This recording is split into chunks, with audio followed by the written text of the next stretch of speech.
This is because I thought many of you, including me, was sick of listening me to talk about antennas. So I decided rather talk about vacuum chamber design. Yeah, but also a little bit antennas. Yes. I think seriously, this would be useful for young researchers start a new group. Uh, that our work could simplify uh, uh, uh, the molecule setup. So, all right. I will first show the status of the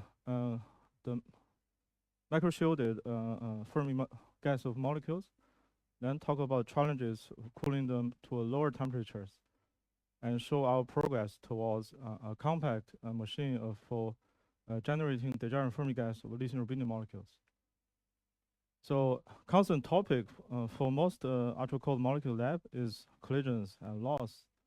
And due to still unclear reasons, whenever two Berkeley ultracold molecules meet in short distance, like 10 radians distance, they kill each other.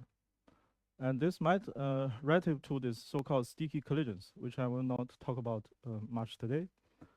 But thanks to the efforts of combined efforts of theoreticians, experimentalists, we have developed a powerful technique of macro shielding, which can build up a strong repulsive barrier in all directions to prevent molecule come into a short range. And you can see here a list of theory and experiment efforts here. So far, people has created the giant Fermi gas of KRB molecules by DJ field shielding and AK molecules by macro shielding.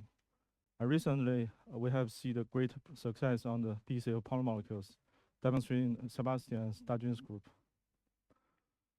So I just want to give you a quick update on our fermionic AK molecules lab. So we have been doing these micro antennas for a few years. So initially we use a waveguide antenna to generate circularly polarized field. Now we add a second dipole antenna to implement this dual microwave control of dipole interactions. So this allows us to create a highly tunable intermolecular potential, which is a combination of van der Waals shielding core plus this dipole interaction. And the shape, depth, and symmetry of this intermolecular potential can be tuned flexibly by tuning the microwave polarization, detuning, and strength.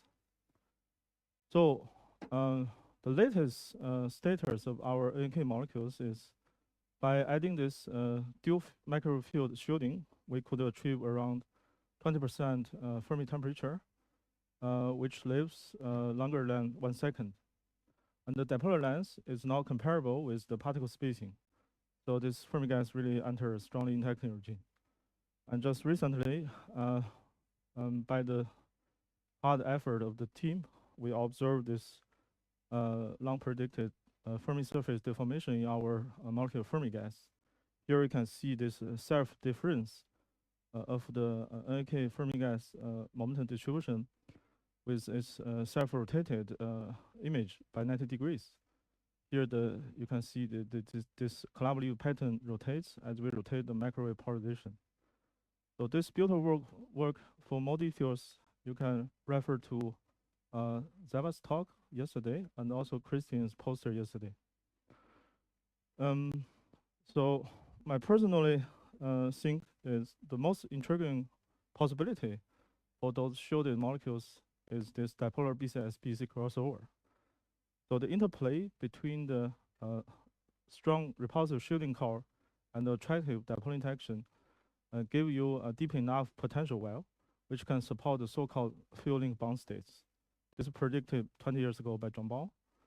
And the presence of this bound state does not only allow us to tune the scattering length on volume of molecules by scattering resonance, but also greatly enhance the critical temperature for this spin polarized Fermi gas to form the so-called PV superfluidity, where the spin polarized fermions pair up with a finite angular momentum, equal to 1, and this feature anisotropic gap and can form a gapless superfluids. Thus, PV superfluids can support topologic superfluid in 2D, and in the core on the edge of the defect of the superfluids, there is predicted to exist Marina zero modes, which could support topologic protected quantum computing. On the other side, this once those dimers form tetramers, but sufficient low temperature, they could form a Bose-Einstein condensate of tetramers. To me, the most important thing is, with this possibility, we could push polar atomic molecules to the quantum degeneration. The challenge to observe those exotic superfluids is to really cool those dimers to well below the critical temperature for the tetramer BC, which is 14% TF.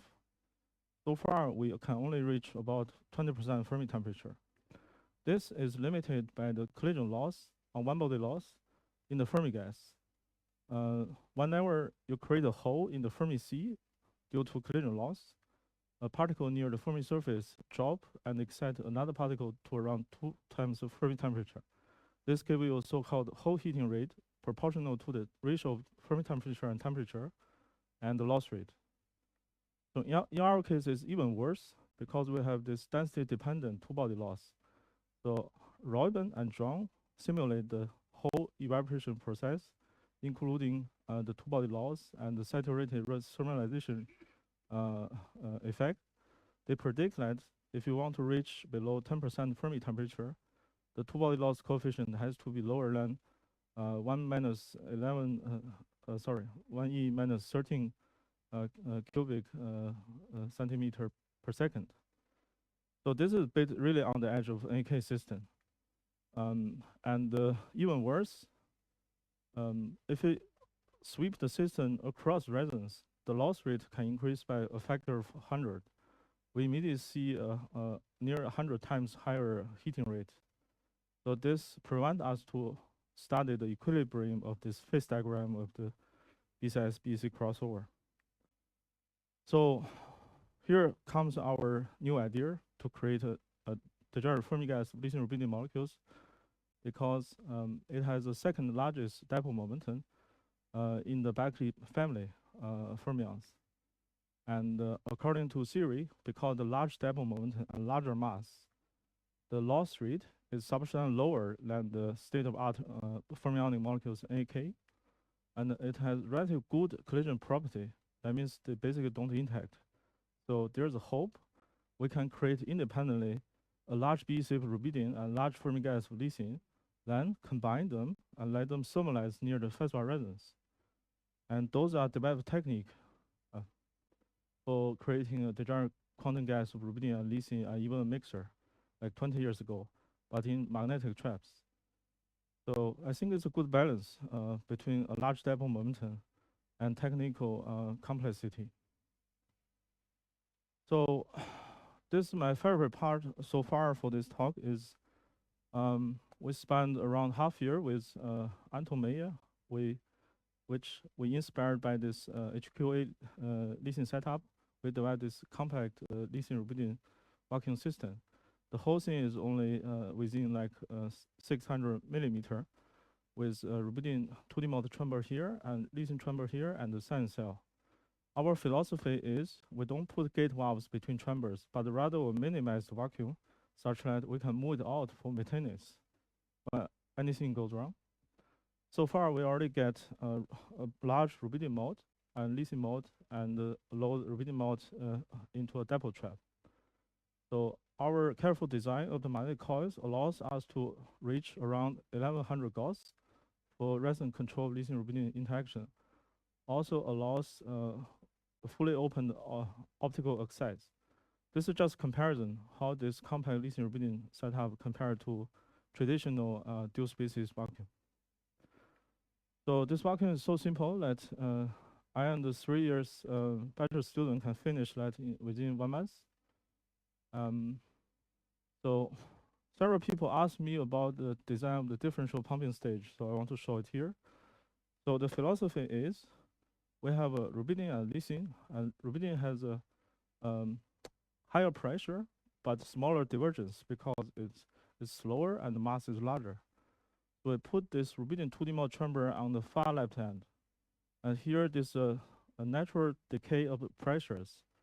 And with this careful design, we can capture around half of the atomic flux from the 2D modes, where maintain around a few times 10 to minus 11 millibar vacuum. So we leave the right side of sand cell empty, which allows 270 degrees of optical access. All right.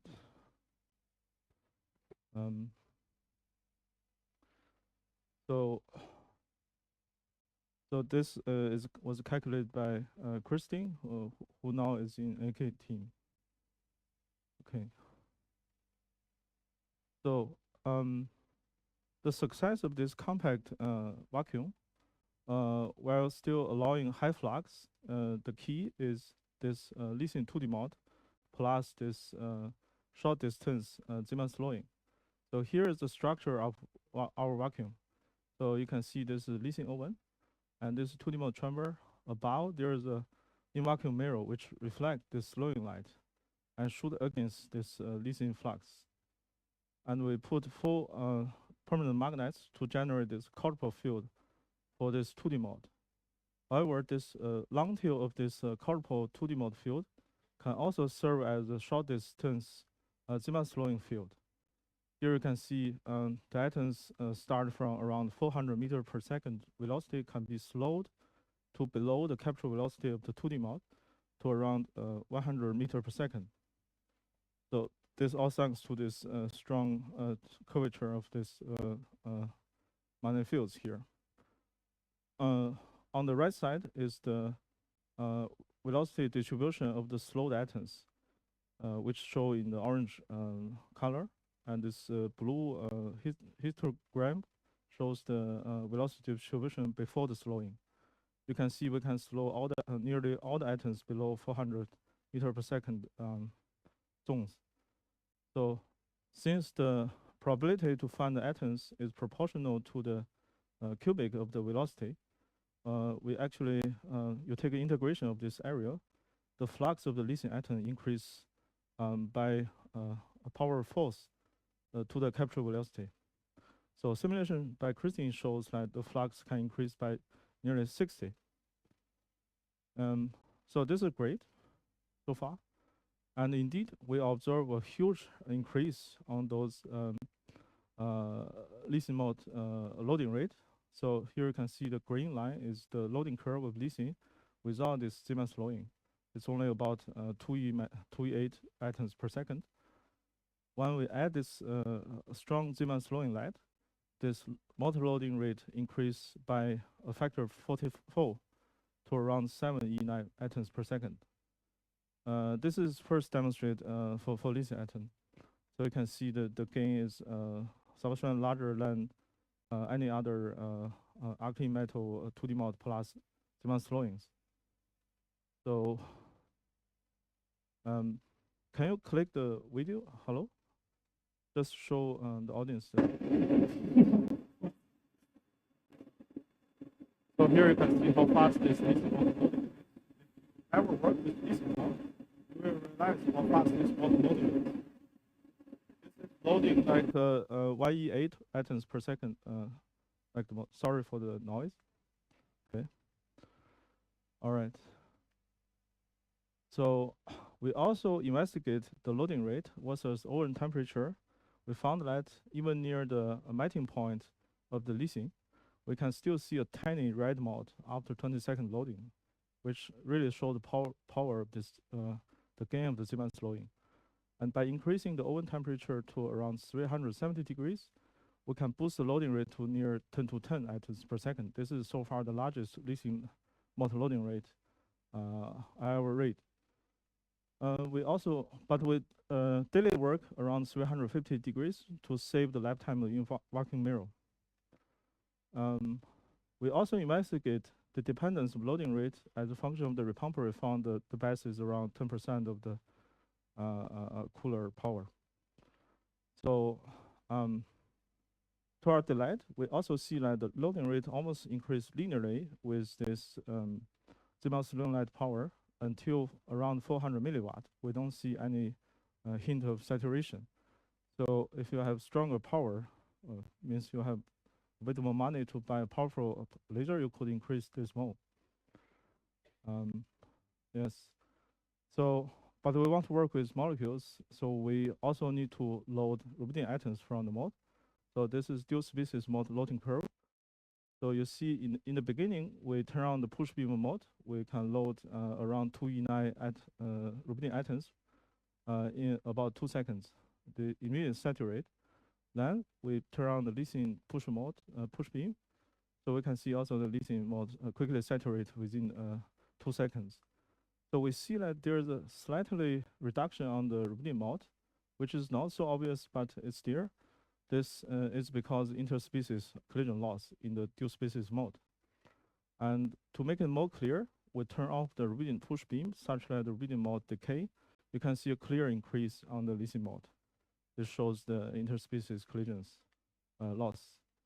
So we get both around 2E9 atoms per second loading rate for those species. This is amazing for this such a compact vacuum. Think about it. You got this only with a kind of 3 meters long Siemens slowing and so on. So I think this is really good for small groups to start this biochemical molecules business. And on the right side is the picture of the interspecies dual species mode. Outside is a larger rubidium mode. Inside is a smaller lithium mode. All right. So now we have cold rubidium and lithium atoms. We already load those atoms, a rubidium atom, into a high power optical dipole trap, and we are on the edge to get a rubidium BC. The next step would be develop a strategy to produce a double degenerate mixture of lithium and rubidium. And then we go to this festival resonance around 1100 Gauss with a width of 10 Gauss. So this has been measured by Zimmermann group like 20 years ago. For this, we prepare a water-cooled hollow coil wire magnetic coils, which can generate already 1100 Gauss. We measure that the temperature increase on the coil is less than 4 degrees, thanks to the good flow rate inside this hollow coil wire coil. We also carefully design all the small coils that such that allows us to design the gradient and the strength in all 3 directions to make a homogeneous field, while also allows this 45 degrees optical access and allows us to put an NA equal to 0.1, 0.5 objective here. So, but a lesson we learned from this NAK mixture is that matching the peak density of the rubidium and the Fermi gas atoms was crucial to create a most degenerate Fermi gas of festival molecules. So we can use a similar trick that we compress the lithium Fermi gas by using a near detuned dipole trap. This 680 nanometer trapping light is close to the D1 line transition of lithium. So in theory, we could compress the lithium Fermi gas such that it match the rubidium gas peak density. This is something we still under investigate. And after the festival molecules is the ground state, we plan to use this 2-photon pathway with uplight wavelengths around 861 nanometer and downlight wavelengths of around 600 nanometer. This was calculated by our collaborators, Gaoren and Ida. So they predict 6 possible intermediate states, which span within 80 nanometers. This is a bit beyond the normal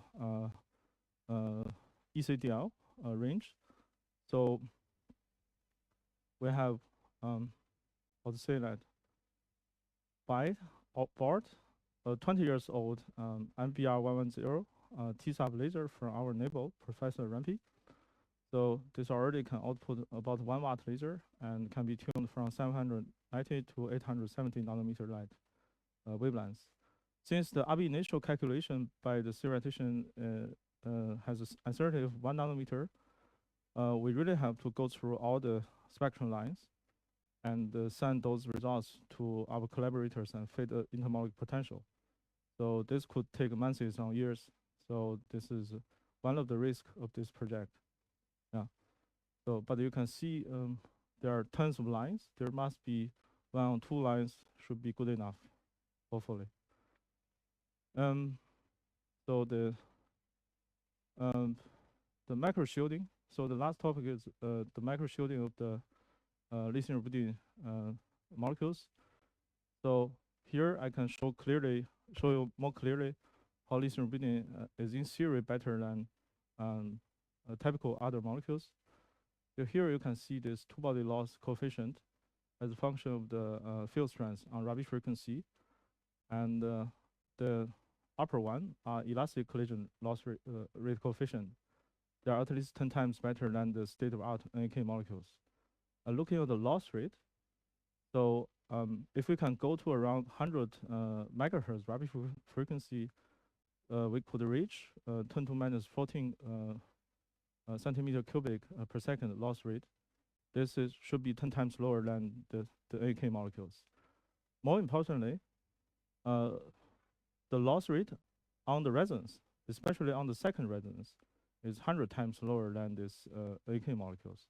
That means if we go to the resonance, go to the unitary region, the lifetime of the lithium rubidium Fermi gas should be 100 times longer than the state-of-art molecules, which could allow us to investigate this dipolar BCS-BC crossover phase diagram. Due to a similar mechanism, the lifetime of those tetraatomic weakly bound molecules is also 200 times longer than the AK ones, which can reach about 10 seconds. This should allow us to make in series stable BC tetramers if they won't collapse due to attraction. So to achieve those high Rabi frequencies, we plan to use a full helix phase array antenna. According to our simulation, we could reach about 100 megahertz with about 40-watt microwave. This is like at least 10 times lower than that for AK molecules. This is still possible. For AKs, I think this 500 watt. We are trying our best to implement this, but this we already see that a strong heating on the waveguide antenna and the cables, which can reach around 90 degrees. Maybe we'll have to use water cooling for those antennas. Yeah. So you don't work on those antennas, but we work on those in the lab. So we really appreciate those small power requirements. For pi field, we can use similarly low power to reach similar high Rabi frequency. This is just for fun, a comparison of those waveguide antenna for lithium rubidium and AKs. Because this wavelength difference, the lithium rubidium has a much smaller antenna to work with. So this is the end. So the long-term, ultra long-term goal is just really cool any ultra-cold fermionic molecules well below this 10% Fermi temperature, and to investigate this rich phase diagram of this dipolar BCS-BC crossover. And there are several open questions, such as what would be the critical temperatures of those dipolar Fermi gas in the unitary region? This is really, you have really strong interaction, you have large shielding call, and this anisotropic interaction. This is really beyond any theoretician prediction. And would the BC of dipolar tetramer be stable? So we have to see the competition between the attraction and the shielding call. And can we see a topological BCS-BC crossover on transition in 2D? Because in 2D, there predict to be a transition instead of crossover. Because on the BC side is topologically triple, on the BCS side is topologically non-triple. And if we can reach there, how can we detect its Mariana zero modes? Can we just breed those two vertices which support two Mariana zero modes by blue detuned tweezers? And maybe we can interfere those two braided vortices and see any change. So those are all interesting questions. So in the end, I would thank my hardworking team, especially Anwei and Xinyi, our PhDs, and Yunshuan, Chenhao, our master student, and Himi, our intern. And don't miss Anwi's poster yesterday. And also thank NK's team.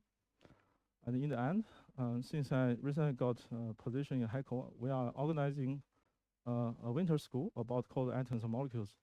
If you want to enjoy a sunny summer, winter in HECO, you're all welcome to join. Thank you.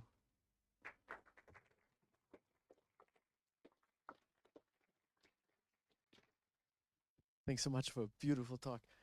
Any questions?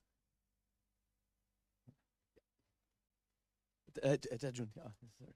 Technical question. Have you estimated the lifetime of your oven? Owen. Lithium oven. Lifetime. Okay. You don't have a gate wall, you know. I don't have a gate well, so I think the Heidelberg quantum architecture lithium setup, they estimate their oven temperature to be like 1 year, but somehow they work for already 4 years. Since we have this Siemens Loin gain, which is 44 times, so in principle, if you can live with the same flux, you can live 44 times longer. Yeah.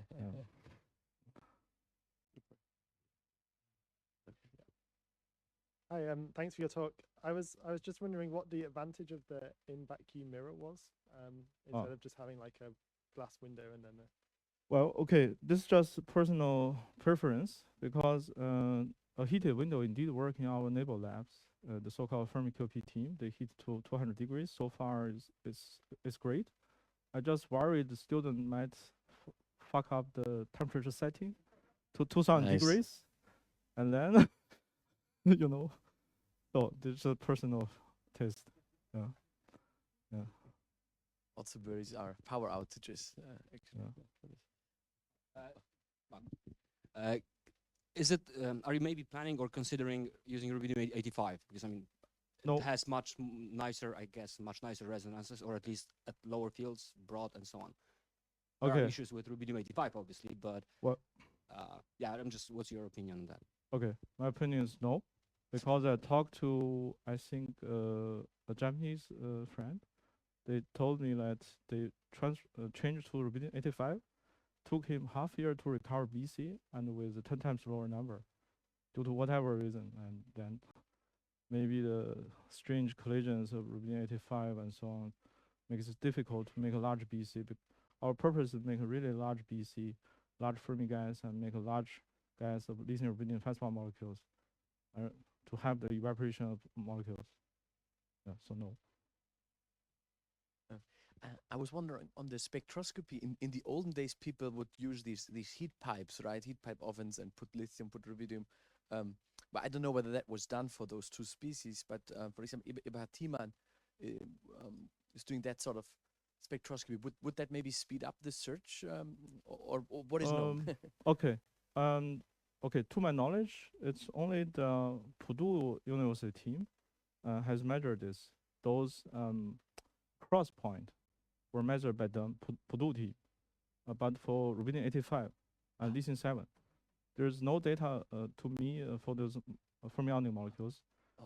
And since we are going to measure this anyway with the TISA, I think it will not have much. Yeah, but if you do mass scaling on those potentials for rubidium-85 and lithium-7, you should get very close, better than a nanometer, I would say. Yes, for B1 potential, yes. But for others, unfortunately, to my knowledge, no one measured this for those triplet potentials.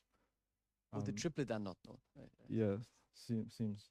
Yeah. Maybe I'm stupid, but. Cool. Yeah. No.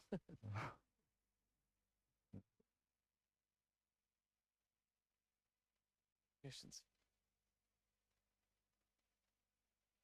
Well, then let's thank you. Okay. One more time.